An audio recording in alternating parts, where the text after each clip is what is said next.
In 1975, a young detective went undercover to take down one of the most dangerous crime syndicates in the country. She was brave, brilliant, and untouchable. But one night she vanished.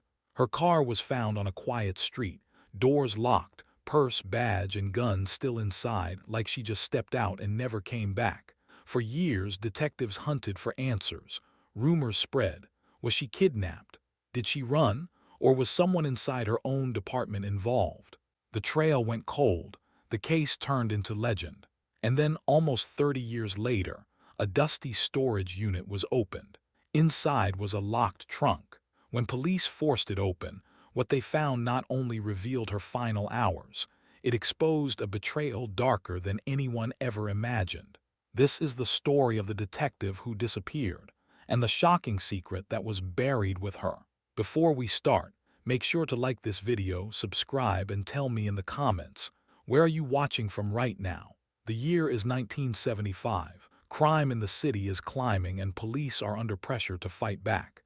In the middle of all this, one detective stands out. She isn't just another officer, she's different. She's young, sharp, and fearless. Her coworkers say she has instincts that can't be taught. Unlike many officers, she doesn't brag or chase attention. She works quietly, but she always gets results. If someone needs to take a risk, she volunteers first. If there's a dangerous lead, she follows it, no hesitation. Other detectives notice her. Even the criminals seem to sense she's not like the rest. Within just a few years, she earns respect across the department, not because of seniority, but because she's proven herself again and again. She walked into bars filled with criminals and walked out with information no one else could get. She survived close calls, but each time she returns with evidence that moves cases forward.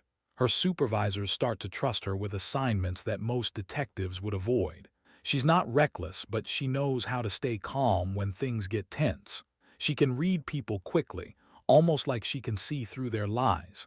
This makes her perfect for the most dangerous type of work, undercover operations. But while she's rising fast, there's a danger growing around her. The city isn't just dealing with small-time criminals anymore. A powerful syndicate is taking over, controlling drugs, money, and maybe even the police themselves. She doesn't know it yet, but this group will become the center of her life. It will also become the reason she disappears. To fight the syndicate, the department needs someone who can disappear into the underworld without leaving a trace. That someone is her. She knows how to change her look in minutes. A wig, a jacket, a cheap pair of sunglasses, and suddenly she's not a detective anymore. She's a stranger who blends in, just another face in a smoky bar or a rundown motel. In one operation, she walks into a crowded bar where known drug dealers gather. She doesn't act nervous.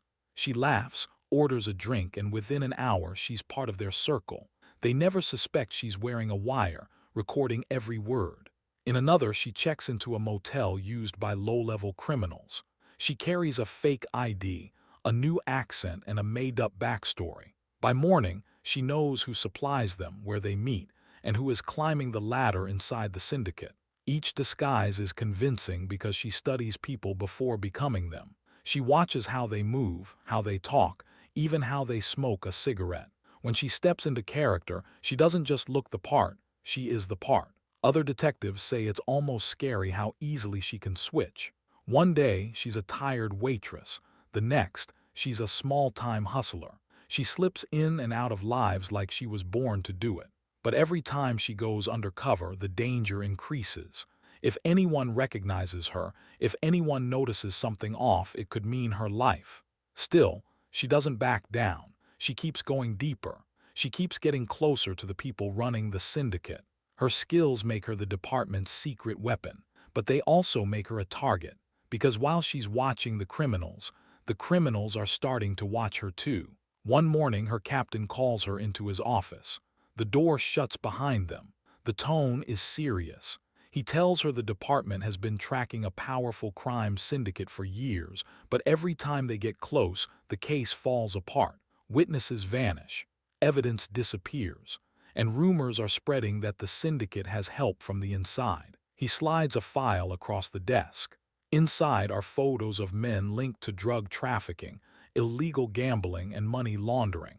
The captain explains that these men don't just control the streets, they control cops, judges, and even politicians. Taking them down won't be easy. The department needs someone who can go where others can't. Someone who can slip into that world without raising suspicion. He tells her she's the best option. Her undercover record proves it.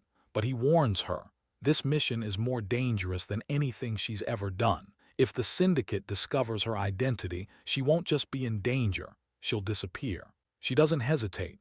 She nods, takes the file, and accepts the assignment. Her captain studies her face, looking for fear. But she stays calm, steady, and confident. Still, there's a pause. He leans forward and quietly says, "Don't trust anyone, not even in this building." It's the first clear sign that the enemy may not only be out there on the streets, but also inside her own department. That night she sits at the dinner table with her parents and younger sister.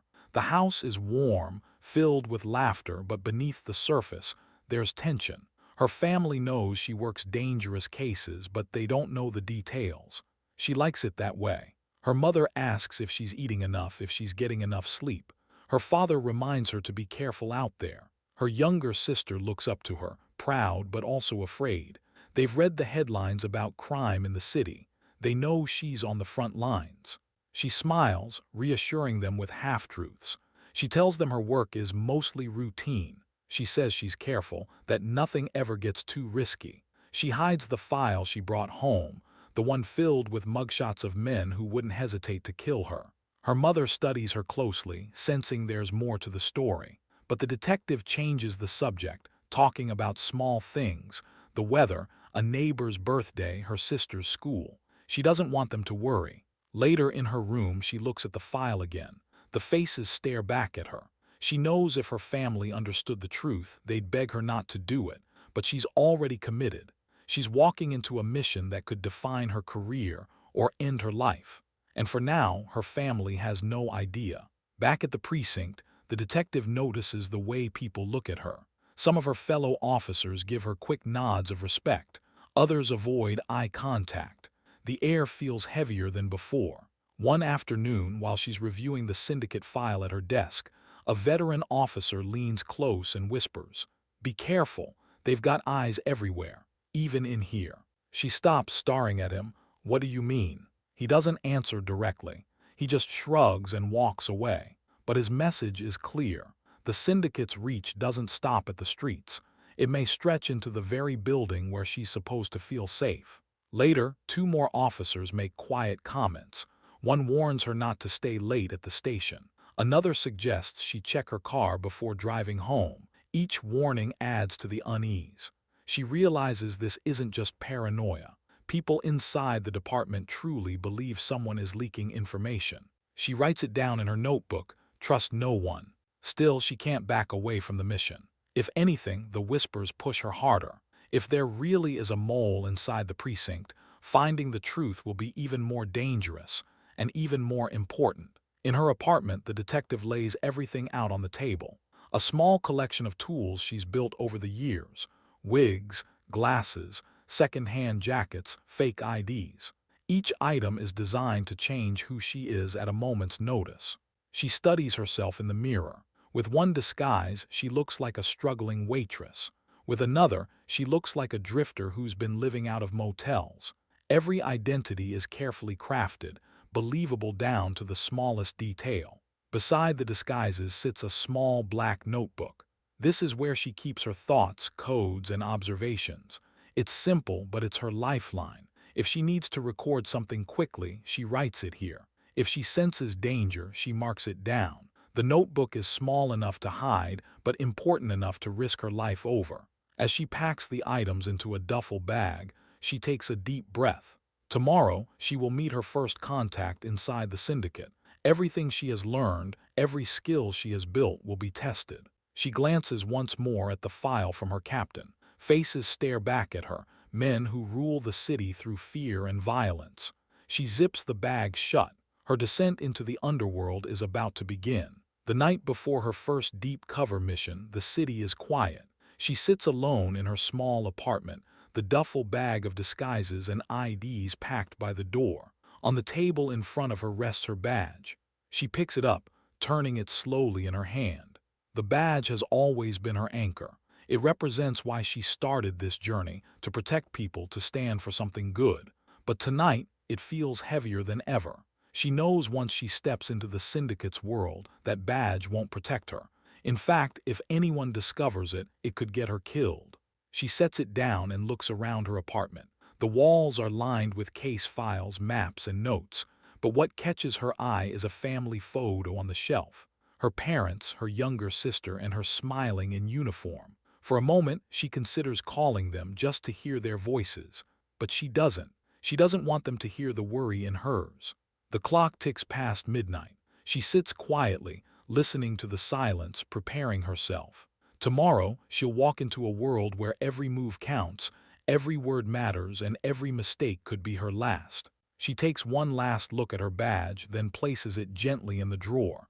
She whispers to herself, "This is it. This is the line." For her, there is no turning back. It's late in 1975. Her family is gathered at home, expecting her to walk through the door any minute. At first, they aren't worried. She often works long hours.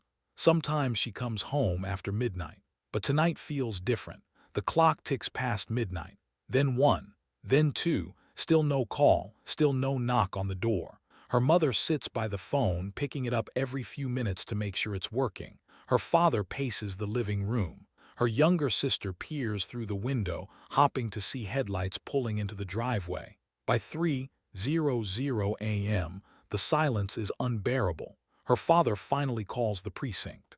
The officer on duty checks and says she hasn't signed back in. They suggest maybe she got tied up on an assignment, but even the voice on the other end sounds uneasy. Her mother refuses to go to bed.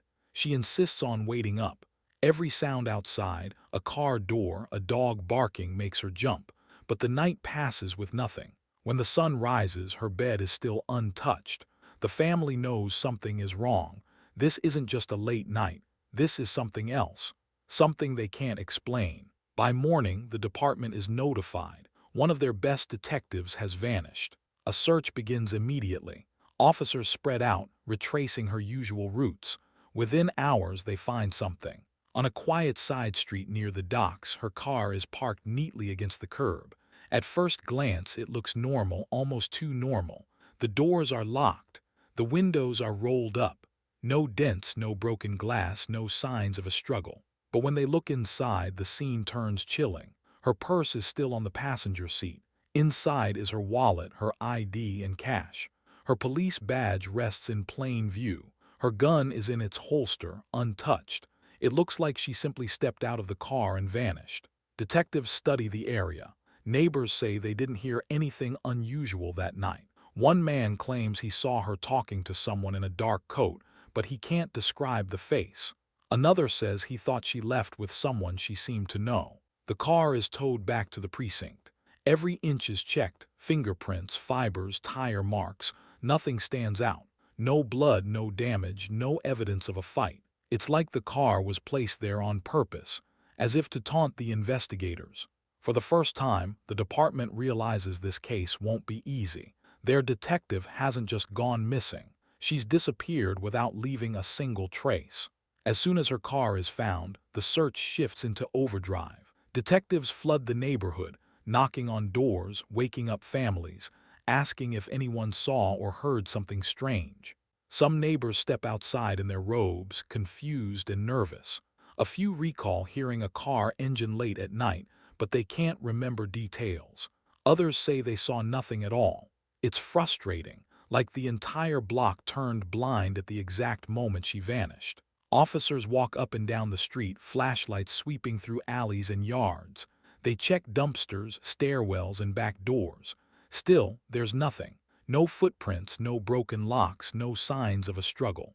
By sunrise, the precinct is buzzing with tension. Detectives piece together her last known movements. She was supposed to meet a contact that night, someone linked to the syndicate, but no one knows if she ever made it. Her captain calls the case top priority. He orders roadblocks, extra patrols, and every available officer on the search. Still, even with dozens of people working around the clock, the trail already feels cold. It's like she walked off the street and dissolved into the air. Panic is spreading, not just through the department but through the entire city. As detectives canvass the area near the docks, one witness finally offers something different. A dock worker, older and tired-looking, tells them he saw the missing detective around midnight. She wasn't alone. He describes her standing near a warehouse, talking to a tall man in a heavy dark coat. The man's face was hidden, either by a scarf or the shadows.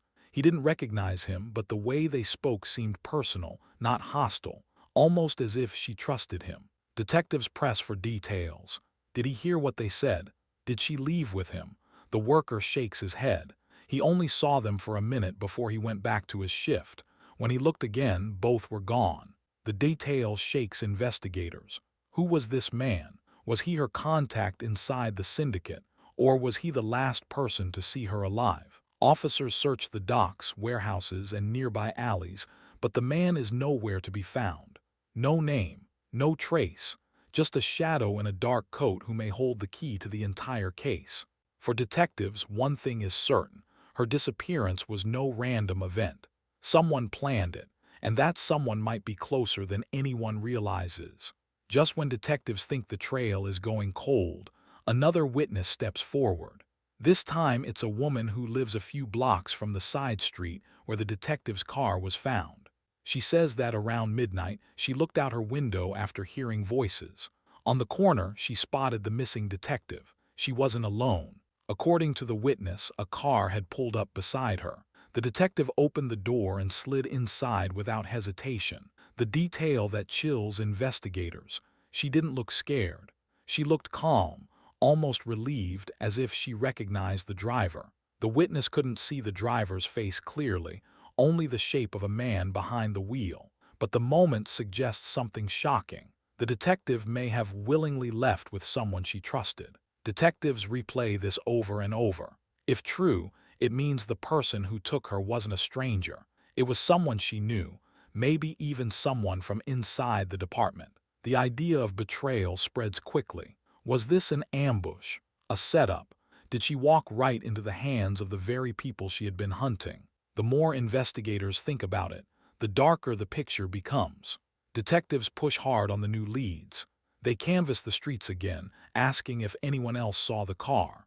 But no one remembers the license plate, the make, or even the color. The trusted driver becomes a ghost. The trail ends the second the witness saw her step inside. Meanwhile, the mysterious man in the dark coat still hasn't been identified. Detectives check arrest records, informant lists, even undercover officers. Nothing matches.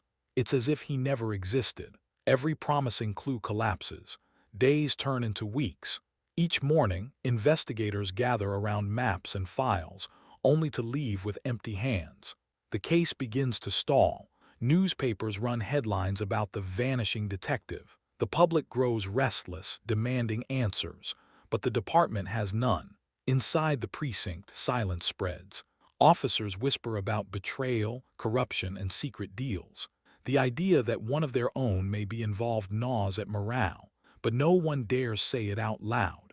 By the end of the month, the official search slows. Leads are dry, witnesses contradict each other, and just like that, the detective's trail goes dark, completely. Within days, the detective's disappearance becomes front-page news. Newspapers print bold headlines: "Undercover detective missing and vanished without a trace." Radio stations buzz with theories. TV anchors repeat the same haunting images: her smiling photo in uniform and her empty car on the tow truck. The city is stunned. People stop officers on the street, asking how someone so skilled, so careful, could just disappear. Some call her a hero who gave everything to protect the city. Others whisper darker ideas, that she was betrayed from the inside, that maybe the department knows more than it's saying. Reporters crowd the precinct steps, demanding answers. Detectives try to hold press conferences, but the questions never stop. Was she targeted by the syndicate? Is there corruption inside the department? Why are there no leads? Behind the scenes, the pressure grows. City leaders want results. Families of other officers demand protection. And inside the department, morale cracks under the weight of suspicion. The case is no longer just about a missing detective. It's about trust. If one of their own can vanish in the middle of a mission, what does that mean for the rest of them? By the end of the week, the city isn't just worried, it's afraid. Inside the precinct, the case tears the department apart. Detectives pack into closed rooms, arguing late into the night. The air is heavy with suspicion. Some insist the answer is obvious. The syndicate found out she was undercover and took her out. They've done it before, one detective says. They knew exactly who she was and they made her vanish. But others aren't so sure. A few point fingers inward. They whisper that the syndicate couldn't have known her moves without help from the inside. Someone's feeding them, another detective argues. One of us. The idea hangs in the room like poison. No one says names, but eyes shift. Everyone wonders who can be trusted. Her captain tries to keep order, pushing the team to stay focused. But even he looks worn down, packing the floor, gripping his tie, unable to hide his fear that betrayal runs deeper than anyone wants to admit. The longer she stays missing, the louder the arguments get. Syndicate, inside job, both. The truth is no one knows. And with each passing day, the cracks inside the department grow wider. The case isn't just about finding her anymore. It's about survival, inside and outside the badge. Tips pour in, one after another. Anonymous calls claim she's being held in basements, motels, and warehouses. Letters arrive saying she was seen in other states.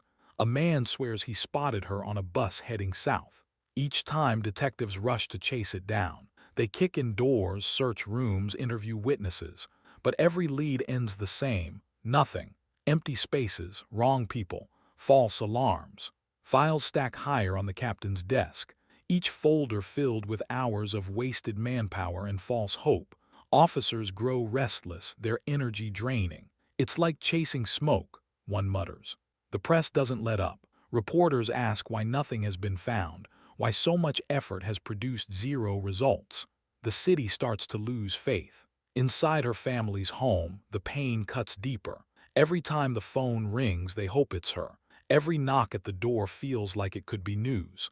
But each time, it's disappointment. Weeks turn into months. The detective's face fades from the headlines. Leads keep coming, but none bring answers.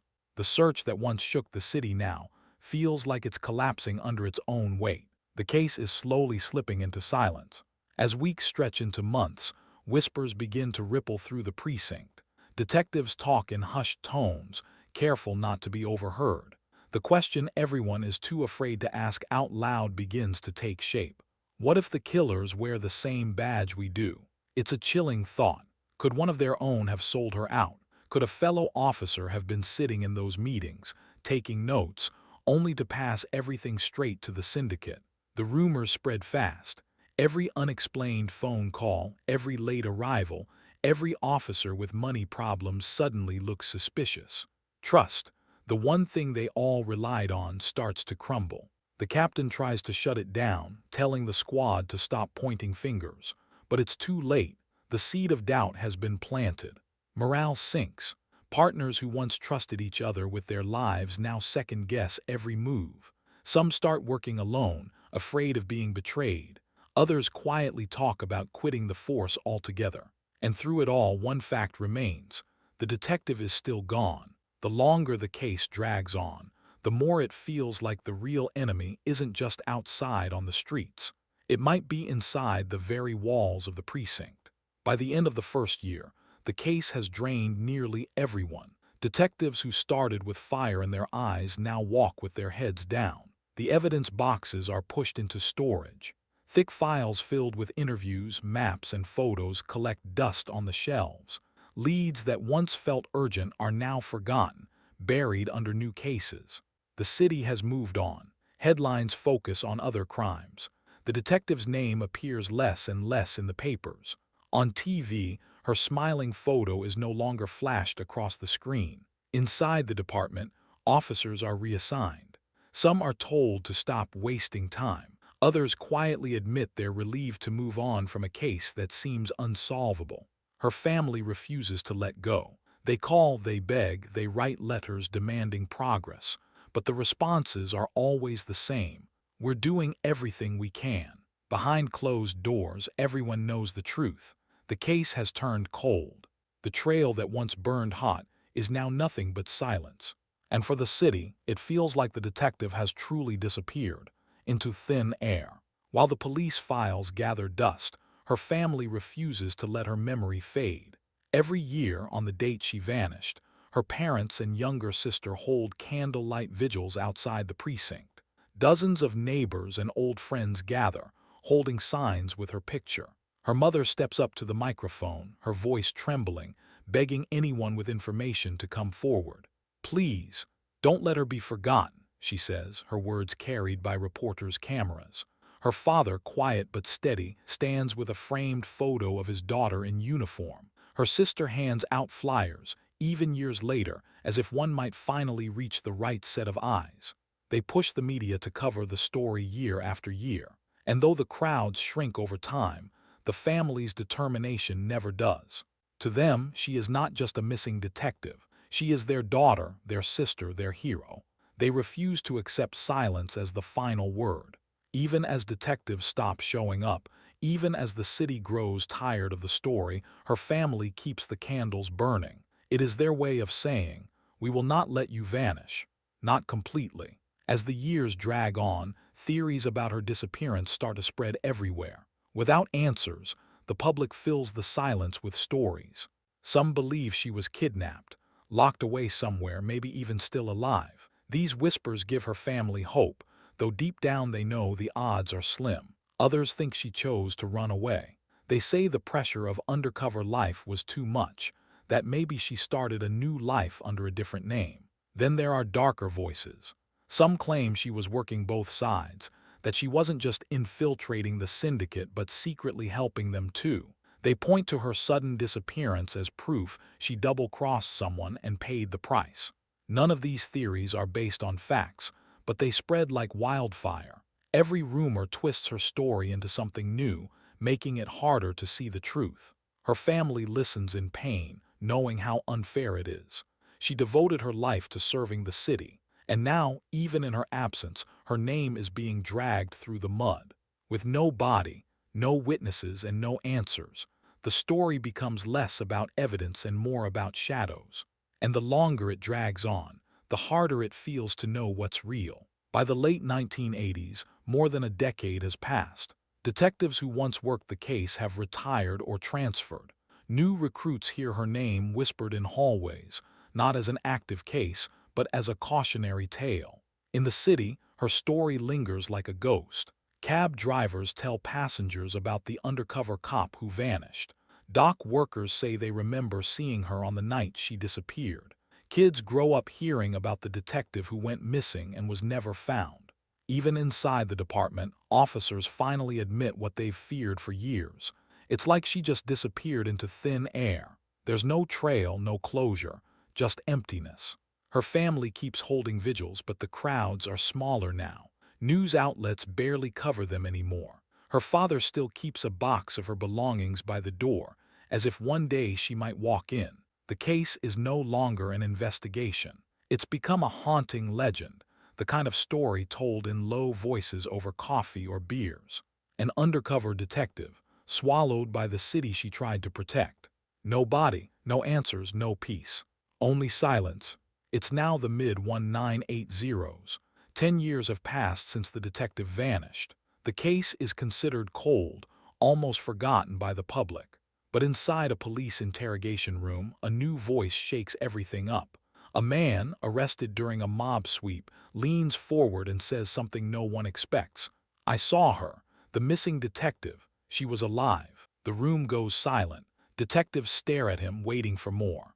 The man explains that years earlier, he was delivering money to a warehouse controlled by the syndicate. Inside, he saw a woman tied to a chair. Her face was bruised, her hair cut short, but he swears it was her. She was alive, guarded by two men with guns. The claim sets off chaos. Detectives immediately cross-check his story. Which warehouse? What year? Who else was there? The prisoner gives details. A location near the docks, the smell of gasoline in the air, and a faint humming sound like machines running. He insists he only glanced inside for a moment, but the image stuck with him. Police swarm the location. They raid the old warehouse, hopping for evidence. But when they get there, the building is empty. No chair, no signs of captivity, just dust and broken windows. Still, the man's story spreads quickly. Newspapers latch onto it. Could she have been alive, hidden away for years after her disappearance? The claim breathes new life into the case, but it also raises painful questions. If she really was alive back then, why didn't anyone save her? The prisoner's claim sends detectives racing to the waterfront. If he's telling the truth, this could finally be the break they've waited 10 years for. Late at night, police cars surround a rusted warehouse. Officers move in with flashlights and weapons drawn. Every step echoes off the cold steel walls. They expect to find chains, rope, or even human remains. But the deeper they go, the clearer it becomes. There's nothing here. The rooms are stripped bare. Dust covers the concrete floors. Rats scatter in the shadows. The only thing left behind is silence. Detectives check for hidden compartments. They knock on walls, lift floor panels, even bring in dogs, but no evidence of a prisoner is ever found. One officer mutters, "If she was ever here, they cleaned it good." Another says, "Maybe the guy just made it up." The disappointment is crushing. Reporters had already caught wind of the raid, and by morning, headlines mock the failed search. Detective: Ghost haunts empty warehouse. Still, not everyone is convinced it was a lie. Some detectives argue the prisoner knew too many details: the dockside location, the humming of machines, the smell of fuel. Maybe she really had been there years earlier. Maybe they were just too late. For her family, it's another devastating blow. Hope rises, only to crash back down into emptiness. The case remains unsolved, and the mystery deepens. Months after the warehouse raid, detectives get another tip. This time it comes from a different prisoner, an old enforcer for the syndicate, now serving a long sentence. During questioning, he suddenly blurts out, "She's dead. They killed her. I know where she is." The room freezes. Detectives lean in as he explains. According to him, the detective was never kept alive for long. He claims she was interrogated, beaten, and then killed to keep her silent. Her body, he says, was hidden in a remote field outside the city. The man describes the spot in detail: tall grass, a half-broken fence, and a dirt road leading to an abandoned barn. He swears he was there when they buried her. Detectives don't hesitate. They gather a team, maps, and digging equipment. The search stretches for days. Officers comb through the fields, shovels in hand, scanning for any trace of human remains. But when the digging is done, the result is the same as before. Nothing. No bones, no clothing, no proof. Some detectives are furious, convinced the man was lying to reduce his sentence. Others believe the story was true, but that the syndicate moved the body long ago. Either way, it's another crushing blow, another flicker of hope destroyed. The family hears about the confession, and once again, their pain is dragged into the spotlight. They cling to the thought that maybe the truth is close, but all they're left with is another dead end. The city begins to wonder if the case will ever be solved. The second prisoner's story points detectives to a wide stretch of farmland outside the city. For years, the land has sat untouched, just tall weeds and broken fences swaying in the wind. Detectives bring in everything they have. Bulldozers roll across the field, tearing into the soil. Search dogs sniff through piles of dirt, trained to detect even the faintest trace of human remains. Officers mark off grids and dig carefully, one section at a time. The scene looks like a full-scale excavation. Reporters gather at the edge of the property, cameras waiting to capture the moment the missing detective is finally found. Her family waits by the phone, praying this is the end of the nightmare. Hour after hour, the digging continues. But the deeper they go, the more it becomes clear. There's nothing here. No bones, no clothing, no evidence at all. The field is clean. Detectives stand in the dirt, frustrated and exhausted. Some kick at the ground in anger. Others quietly pack up their tools, ashamed to call the family with the news. By nightfall, the site is abandoned. The bulldozers are gone, the dogs loaded back into trucks. What's left behind is just broken earth and more questions. For the family, it's another cruel twist. They had imagined closure, maybe even a funeral, Instead, they're left staring at empty fields as if the ground itself has swallowed the truth forever. Soon after the failed field search, another rumor spreads. This time, it points to a pond on the edge of the city. Locals whisper that the syndicate used it as a dumping ground. Some even claim the missing detective was weighed down and thrown in years ago. The police decide to check. Crews arrive with pumps and heavy hoses. For days, they drain the murky water, watching the level drop inch by inch. The smell is awful: mud, rot, and rust rising from the pond's belly. Detectives gather at the edge, waiting for the water to reveal its secrets. The family follows the updates closely, clinging to the thought that maybe, finally, they will get answers. Weeks pass as the pond empties. At last, the muddy floor is exposed. Officers step carefully into the muck, searching through the sludge. Metal detectors sweep the ground. Shovels scrape at the dirt. But all they find is garbage: old bikes, rusted cans, a shopping cart eaten away by time. No bones, no clothing, nothing human. The sight is crushing. Reporters had prepared for a breakthrough. Instead, they leave with footage of mud and trash. Detectives add another file to the ever-growing stack of dead ends. Some begin to wonder if the truth will ever be found, or if every tip, every rumor, is just another cruel trick. For the family, it's unbearable. Each new search brings a spark of hope, only to rip it away. The pond that was supposed to give answers has given them nothing but pain. At home, the years are cruel.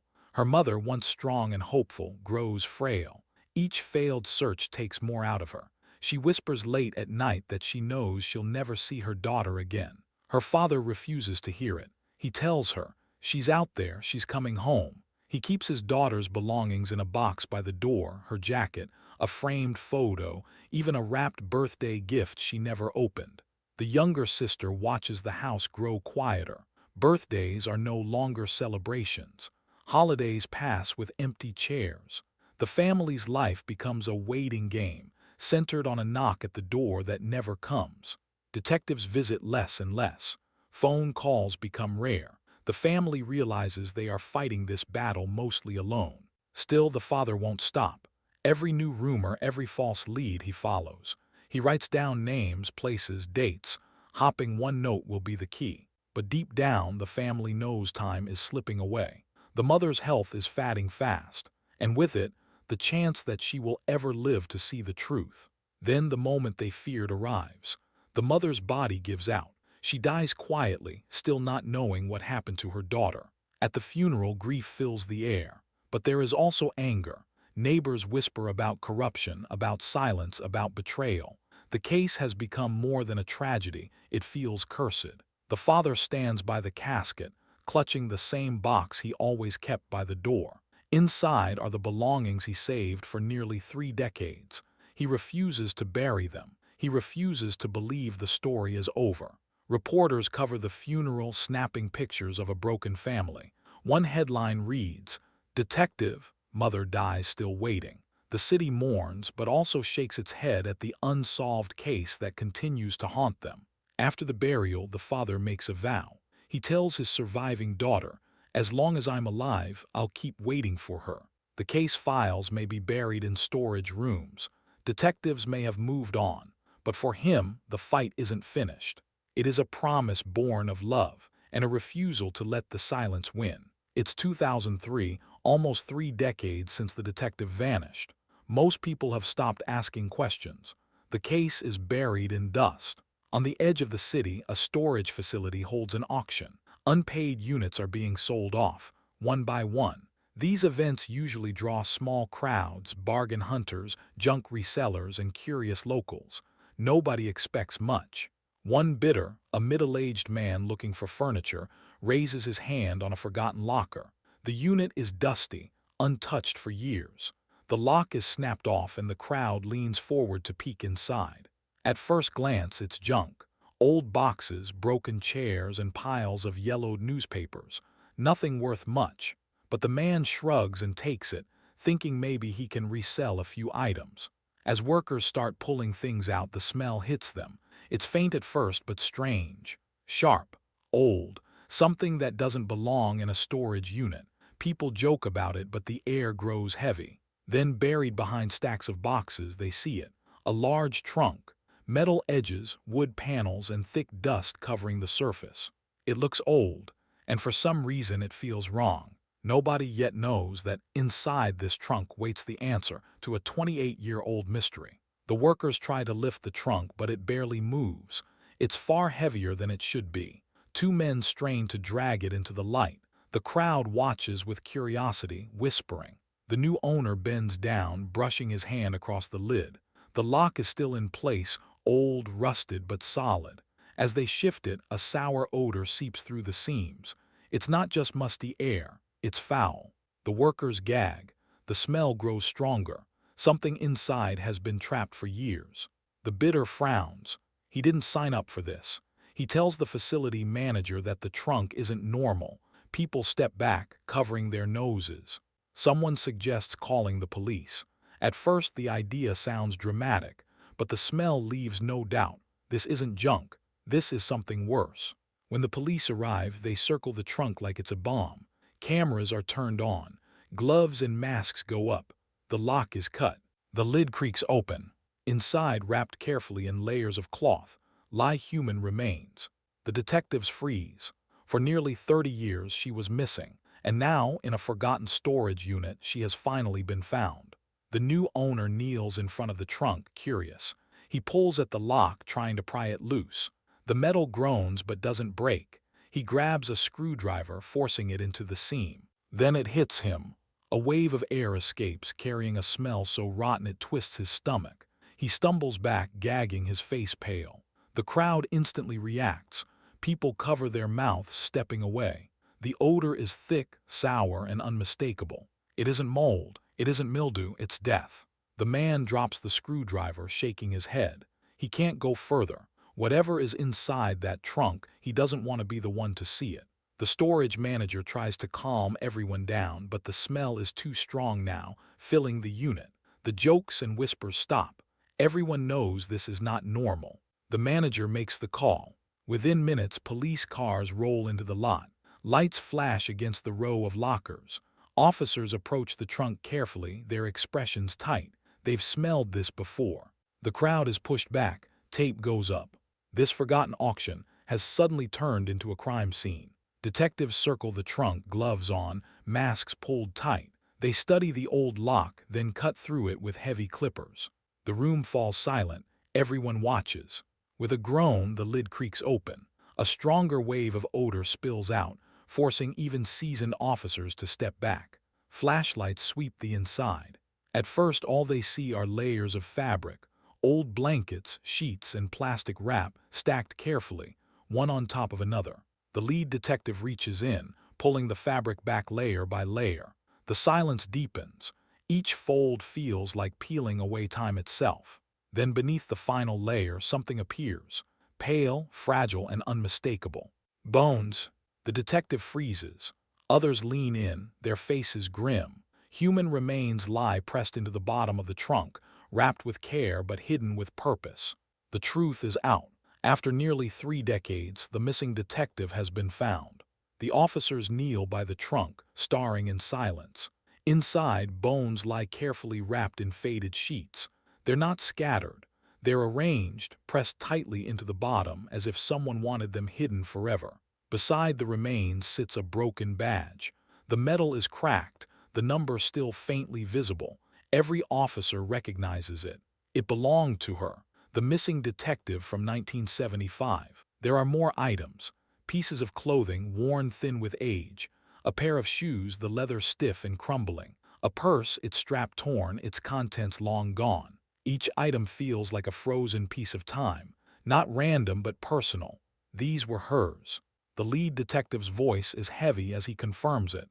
This is her. For the family, the news spreads like a shockwave. After nearly 30 years of searching, their daughter has been found, but not alive. Reporters rush to the scene, cameras flashing. The discovery spreads across the city within hours. People who once whispered about her disappearance now know the grim truth. She had been here, sealed inside a trunk, waiting to be found. But the trunk holds more than bones. There are secrets buried with her. As officers carefully lift the remains out, one detective notices something wedged between the clothing at the side of the trunk. It's a small book. Its cover is cracked, the leather warped from age and moisture. A diary. They handle it carefully, laying it flat on a table. The pages are fragile, yellowed, but still readable. Writing fills the lines in her unmistakable hand. The room falls silent as the first words are read aloud. They aren't random notes. They are her final thoughts. The entries begin months before she vanished. She wrote about the dangers of her undercover work, the pressure she felt, and the secrets she carried. But as the pages turn, her words grow darker. She describes feeling followed. She writes about trust breaking. She mentions betrayal. Detectives exchange glances. This is no ordinary diary. This is her testimony. Every page could hold the answer to what really happened. And buried in these fragile words may be the key to solving the mystery that haunted the city for nearly 3 decades. The remains are rushed to the lab. For days, experts work around the clock. Bones are examined, teeth compared, DNA carefully tested. Everyone waits. Finally, the results come back. There's no doubt. The bones belong to the missing detective who vanished in 1975. The announcement hits the city like a thunderclap. Headlines scream across newspapers. Detective found after 28 years. TV anchors interrupt regular broadcasts. Radios repeat the breaking news every hour. But it doesn't stop there. The story spreads worldwide. A detective who lived in shadows, vanished without a trace, has finally been found inside a forgotten trunk. For the family, the confirmation is heartbreaking. Their daughter, their sister, gone forever. Yet at least now they have proof. No more wondering if she was alive somewhere. No more empty hope. She is home. But the discovery raises as many questions as it answers. Detectives review the personal belongings found inside the trunk, the broken badge, the old clothes, and most of all the diary. Its entries point to betrayal, fear, and secrets that no one ever admitted.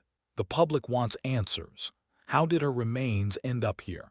Who put her in that trunk? And what exactly was she about to reveal before she disappeared? The case is no longer just a mystery. It is a scandal waiting to erupt.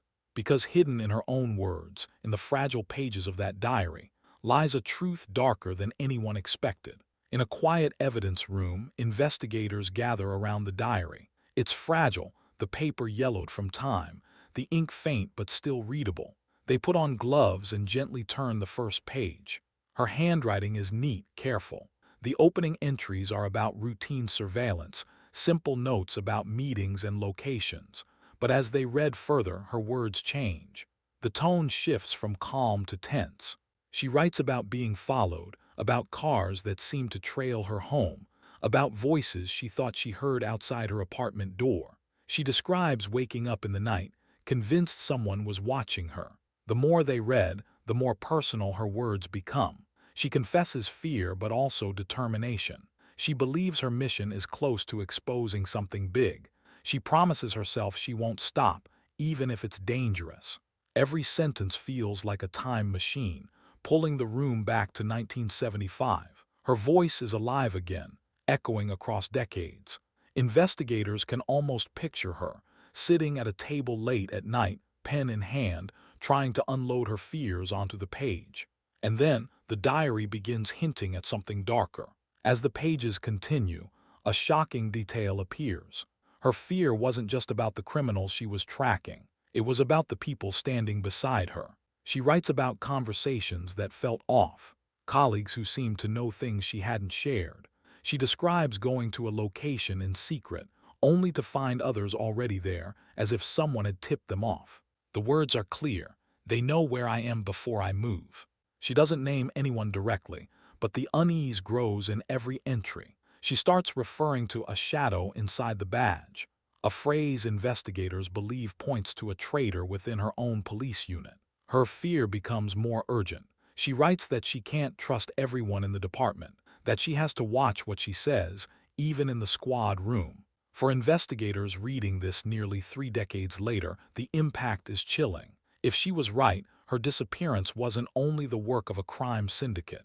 It may have been helped, or even carried out, by one of her own. The diary is no longer just evidence. It's a warning. As investigators move deeper into the diary, the writing grows sharper, more guarded. She clearly believes someone in her department is leaking her movements to the syndicate. She describes situations where her cover was blown almost instantly, as if someone had warned the criminals she was coming. She writes of arriving at a bar under disguise, only to find every eye already waiting for her. She calls it the tip of a knife aimed at my back. She is too afraid to write full names. Instead, she uses letters, symbols, and nicknames only she would understand. To anyone else, it looks like random scribbles. But to investigators, it's a desperate attempt to protect her suspicions while leaving a trail in case something happened. The entries repeat one theme: betrayal. She doesn't feel safe in her own squad room. She writes that someone smiles at her by day but speaks against her by night. For investigators in 2003, reading this feels like a bombshell. It means the detective likely uncovered not just mob activity, but corruption inside her own department. Her instincts told her she was being watched from both sides. And tragically, she may have been right. Then comes the final entry. It's shorter than the others, written in quick, uneven handwriting, almost like she was rushing. She writes about a meeting she has planned with a trusted source. This person has promised to confirm her suspicions about the leak inside the department. She sounds nervous but hopeful, convinced that she's about to finally uncover the truth. Her last line is haunting: "If they're right, this ends tonight." Investigators freeze when they read it, because the detective never wrote again. That meeting never led to an arrest, never to an investigation report. Instead, it was the last time anyone heard from her. With the remains found in the trunk, investigators believe this was the setup, the trap that sealed her fate. She walked into it thinking she was meeting an ally. Instead, she likely stepped into the hands of both the syndicate and the traitor helping them. It's a chilling end to her diary. The final words show not only her courage, but also the moment she unknowingly walked straight into her death. When investigators go back to the trunk, they find more than bones and belongings. Buried in the folds of fabric are strands of rope, sticky residue from tape, and pieces of torn cloth. At first glance, they seem ordinary, but under closer examination, the truth is clear. These were tools of restraint. The rope fibers show signs of tension, frayed at the edges like they had been pulled against struggling wrists. The tape carries faint skin cells, suggesting it had once been pressed over a mouth. The torn fabric appears to be from clothing, ripped in a way that suggests force. This evidence paints a horrifying picture. The detective hadn't been killed right away. She had been held alive, restrained, silenced, trapped. The horror hits the team hard. For decades, her family had wondered if she had suffered. Now they know. She wasn't just taken, she was imprisoned.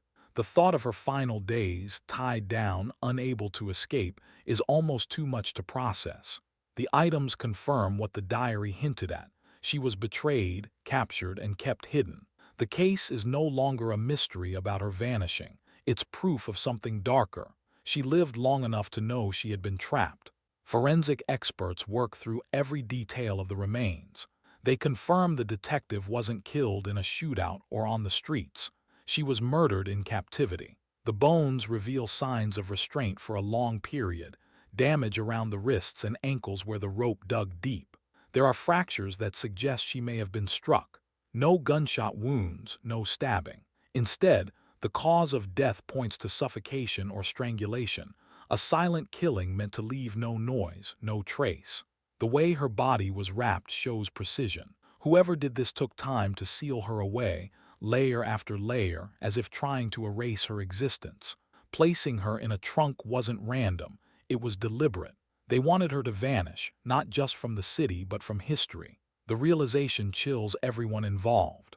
For nearly 3 decades, people believed she had been killed quickly, or perhaps even vanished by choice. But the truth is crueler. She was taken alive, hidden, and then murdered in silence. This discovery changes the tone of the entire case. It isn't just about a missing detective anymore. It's about a cover-up so calculated that it nearly succeeded. As investigators continue reviewing the diary, one entry doesn't fit. The ink is darker, the handwriting slightly different, the spacing uneven. At first, It seems like maybe she wrote it in a hurry, but forensic experts are brought in, and what they discover changes everything. This entry was not written in 1975. It was added later. The ink's chemical makeup proves it was from a newer pen, years after the detective vanished. And the handwriting, experts confirm it doesn't match hers at all. Instead, it matches someone else. The analysis points to a high-ranking officer, someone who had been close to the case from the very beginning, and someone who is still alive. The discovery is a shockwave. For years, there had been whispers of corruption, but now there's hard proof. A police officer not only betrayed her but later tampered with her diary to twist the story. This isn't just rumor anymore, it's fact. The betrayal wasn't only on the streets or in dark alleys. It was inside the very department sworn to protect her. And one of those officers had tried to bury the truth, almost getting away with it for nearly 30 years. It is now 2003. For nearly 3 decades, the missing detective's case has been nothing but dust-covered files and fading memories. But with the discovery of the trunk, the remains, and the diary, everything changes. What once felt unsolvable suddenly becomes alive again. Prosecutors step in. They announce that the coldest case in the department's history is being officially reopened. Cameras flash. Reporters crowd the courthouse steps. For the first time in 28 years, there is hope that the truth will finally be told. The diary becomes the centerpiece. Its pages reveal betrayal, suspicion, and fear. Forensic experts testify that one of the entries wasn't hers at all. It was added later, by someone still alive. Rope fibers, tape, and torn clothing prove she was held captive. DNA pulled from the clothing ties someone else to her final hours. The city that once whispered rumors now roars with questions. Who betrayed her? Who silenced her? And how did it stay hidden for so long? Inside the department, there is tension. Officers who once worked the case feel the weight of shame. Younger detectives see it as a chance to make history. After 28 long years, the ghost of the missing detective is no longer silent. The fight for justice is about to begin. The spotlight turns to one man, a high-ranking officer who built a long career in the years after her disappearance. By now, he is older, respected, and seen as a pillar of the department. But the diary entry changes everything. Handwriting experts say the words on the page are his. The accusation lands like a bomb. News crews chase him through parking lots. Microphones crowd his face as reporters shout questions. Did you betray her? Did you cover it up? He doesn't flinch. He calls the whole thing a witch hunt. He claims enemies inside the force are trying to ruin him. In interviews, he reminds people of his years of service. He points to awards, commendations, and decades of loyal work. His voice is calm, but his eyes show anger. He insists he never had anything to do with her death, never touched her, never even saw her on the night she vanished. But behind the scenes, investigators are building their case. The diary is only the beginning. The trunk held more than memories. Inside, fibers, fragments, and traces of DNA still cling to the detective's clothing. The truth is waiting to be revealed. The courtroom is packed. Family members sit in the front row clutching tissues. Reporters fill every seat, cameras ready. On the stand, forensic experts reveal what they found. Using modern technology unavailable in the 1970s, they tested the detective's clothing. Stains, fibers, and traces too small to study decades earlier now tell a story. The results are undeniable. DNA from the high-ranking officer is present. His genetic fingerprint is on the very clothes she wore in her final hours. The officer sits stone-faced as the words are spoken. His lawyer jumps up, arguing contamination, mistakes, conspiracy. But the lab results are clear. The room buzzes with shock. Murmurs ripple through the gallery. It's him. It has to be him. The family weeps quietly. For them, this is the moment they've waited almost 30 years to hear. Proof. Not rumor, not theory, evidence. The judge bangs the gavel, calling for order as the courtroom erupts. The officer shakes his head, still denying everything. But the DNA doesn't lie. The walls around him are starting to crack, and for the first time, justice feels close. The trial begins, and almost instantly it becomes national news. Courtrooms are filled every day with reporters, retired officers, and families who lost trust in the badge. The headlines scream betrayal, cop on trial for killing fellow detective. Witnesses step forward one after another. Former officers, some now old and frail, describe the 1970s as a time of fear and corruption. They speak of backroom deals, envelopes of cash passed under tables, and orders that came not from police chiefs, but from crime bosses. A retired detective recalls being told to look the other way when certain names came up. Another admits they knew about syndicate meetings but were warned to stay silent. The courtroom gasps as these stories spill out. For many watching, this isn't just about one missing detective anymore. It's about an entire system that failed her. The accused officer sits stiffly, expression blank, as people from his past point fingers. Some say he held meetings with mob figures. Others suggest he made threats against anyone who asked too many questions. By the end of the week, the city isn't just talking about the trial. It's reliving decades of betrayal between cops and criminals. The turning point comes with a key witness, a man once connected to the syndicate. His voice shakes as he describes how the detective had uncovered too much. She wasn't just following the mob. She was close to exposing police officers who were secretly protecting them. Her diary entries, combined with this testimony, paint the picture clearly. She had planned to go public. She wanted to blow the whistle on both sides, criminals and dirty cops. But before she could, she was trapped. Prosecutors show the jury her last written words, where she described a meeting with a trusted source. Then they play recordings from later investigations, where mobsters casually mention the cop who got too close. Gasps echo through the courtroom. The family listens in silence, tears running down their faces. After nearly 3 decades, the story is no longer a mystery. She was silenced because she was about to bring down not just the syndicate, but their allies in uniform. The officer on trial is no longer seen as a decorated leader.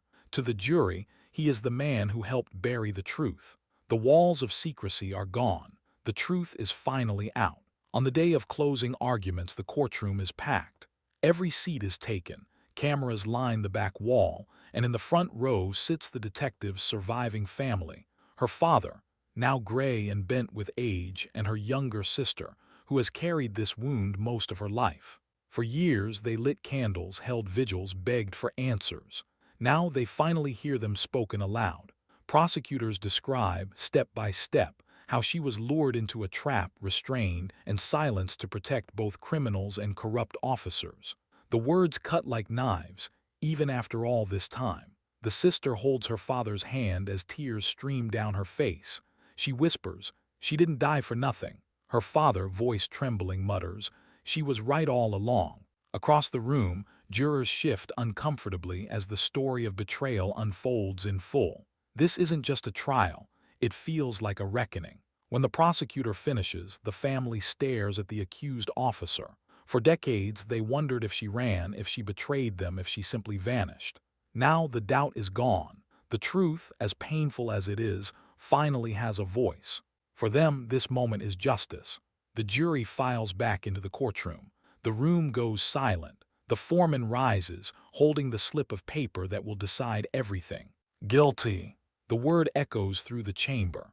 The high-ranking officer, once untouchable, once respected, hangs his head.